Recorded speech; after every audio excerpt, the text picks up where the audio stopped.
All right, everyone, I touched on this a little bit yesterday during the live stream. Jen Psaki is a symptom of a much larger disease within the Democratic Party. We've seen it from Biden. We've certainly seen it from Peppermint Patty 2.0, a.k.a. Jen Psaki. We've seen it from other Democrats. Joy Reid does this every other day. The dismissive attitude of the Democrats towards the average American really does show that they've become the party of the elites, the party of the rich. Like, it used to be mainly the neocons in the GOP. Yes, Goldman Sachs funded Obama and Romney at the same time. I realize that there was always that core. But it's becoming more evident, and because the neocons are being slaughtered by the populists in, off elections right now, because Bannon and Pressler and all these others are subsuming local positions, and the neocons are being primaried by Trump, who has the cash, the time, and the leverage to knock most of them off, that's becoming less of a problem within the GOP.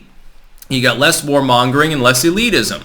Less of the corporate tax break side of the party. I think it's great them reverting to the original farm and ma and pa style of the old GOP pre-dementia Reagan. That's really what the GOP should be, because that's actually winning issues. Instead of worrying about identity politics and combining that with, hey, I wanted to give more money to oil companies. Now, actually, let's do tax breaks for the middle class, which Trump did, by the way. Not starting a bunch of wars. Again, another Trump success that he doesn't get any credit for. These things are winning issues. And by the way, upholding the educational standards, opposing CRT. The Democrats are being warned, and this dovetails right in with the dismissive attitude.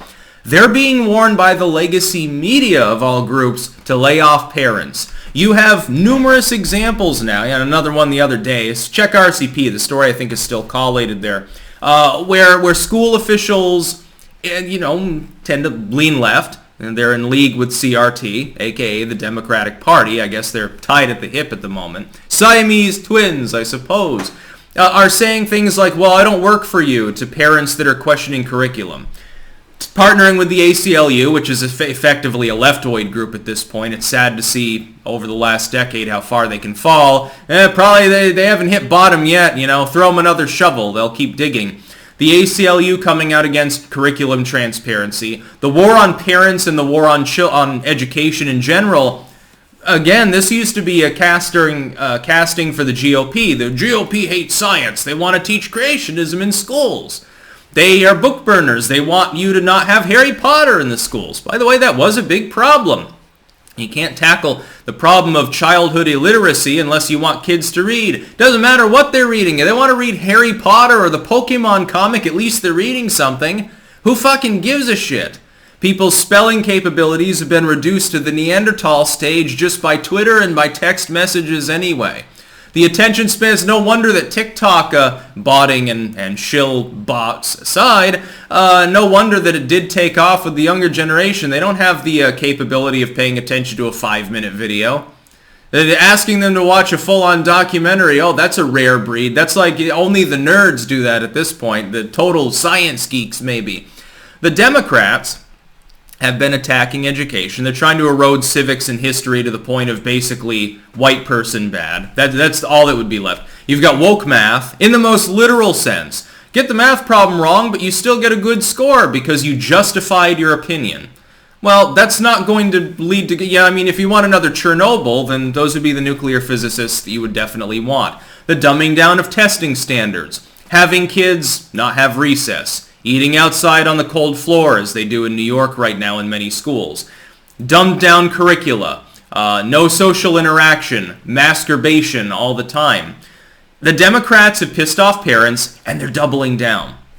Then Psaki, link in the description, completely dismissive of Americans who are having a hard time in general. And now, again, as I pointed out before in my live stream the other day, this comment is technically out of context. Somehow, adding the additional context makes it sound even worse. I loved it when they tried to fact-check this. Psaki's on damage control now for Biden's Ukraine comments and his claims about doing better than expected, and now her own foibles here with this. Saying to people, well, if you're mad, you're under stress and stuff, just drink a margarita and use a punching bag. And then that's, the quote that you'll see here. And then afterwards, she improves upon that by saying, and then on Monday, go back to work. Yeah, that's how the average American wants to live. They slave away 5 days a week. They can't pay their bills because you've devalued the currency. They may not even be able to go to work, by the way, Jen. Labor force participation remains low for a reason, because you've got 15% less jobs than you had pre-pandemic despite population growth. So the gap is even wider. You have people who now have developed addictions, alcoholism, drugs and stuff, because they had nothing to do for 5 or 6 months in some cases. In some states, it wasn't until this year, basically, that things tacitly reopened most of the way and their job came back. Now they're all fucked up and poor. You can't blame these people. That was the result of blue state policies that people like you supported. Dismissing their woes and telling them to go drink another drink and just fucking deal with it is probably not the greatest optics. The Democrats are going to pay a toll for this. What remains to be seen is it's partially contingent on COVID and inflation especially, and shortages, I would throw, and the economics in general. If those markers continue to be lackluster or poor, the Democrats are going to get wiped out in the midterms. It almost doesn't matter what else happens. Even if they improve, though, the Democrats probably get slam-a-jammed because they've chosen the wrong side on too many issues. They have ceded education to the Republican Party. It's been a hell of a long time since the Democrats didn't have the upper hand on education with parents, etc. They typically have leaned towards the Democrats. So they want more money for the teachers and stuff. The problem is the teachers want to teach woke bullshit and not teach. And so again, for the first time, that's flipped as a cultural issue as well. When you're increasingly being the warmongering party, and when you refer to yourself quite literally as elites, and this is the icing on the cake, then, when you go to French Laundry to have your $200 Chardonnay glass, without a mask, no social distancing, while you're telling other people that they should go to jail or be fined if they do the same thing you're doing. When you have Obama's birthday party, again, no problems, no masks, no anything. When in LA, the LA County Sheriff refuses to prosecute a bunch of rich bitches for violating openly and willfully COVID rules that were passed and are actual laws there. When you treat yourself differently from the entire public, when your private schools don't teach critical race theory, when your child is homeschooled or tutored or something and they don't have to wear masks, when you're in a limousine but you think that other people should have less gas emissions, they should have a coal-powered car, aka electric car, because that's the latest delusion. It's to prop up the economy in Pennsylvania and Ohio mainly, actually, when you think about it. People think you're out to lunch and you're being a hypocrite, which you are. And it becomes a problem. The limousine liberals have really shown their ass over the last couple of years, and they're so used to doing it and getting away with it that they don't see the problem, I think. They're so out to lunch, so out of touch, they don't see this as an issue. Well, yeah, just have another margarita. There's some people who can't afford a margarita. They can't even afford their Bud Light at this point because you fucked the economy. Inflation, real inflation, is well into the double-digit range. It's like 15-20% if you use the metrics of the Carter era. We're not using those numbers anymore. We're trying to convince people that we're not actually in a recession right now. But we are. We're doing very, very poorly, and the economy is suffering. Saying, well, we created record job growth in the first year of a presidency. No, you didn't. You created net zero jobs. There's still less than there were before.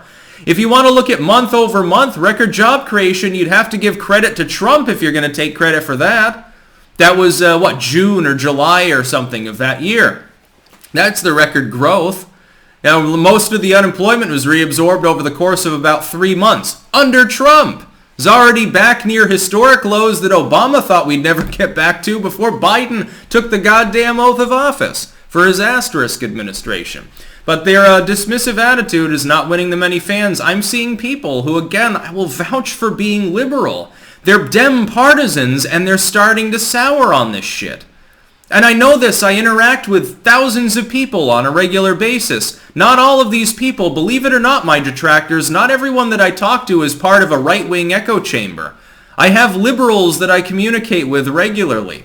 Some of them voted for Biden. I don't agree with it. I think it's screwy, but I don't think any of them would vote for him again if the election were held today. That's my metric of the situation. That's about all. Peace out.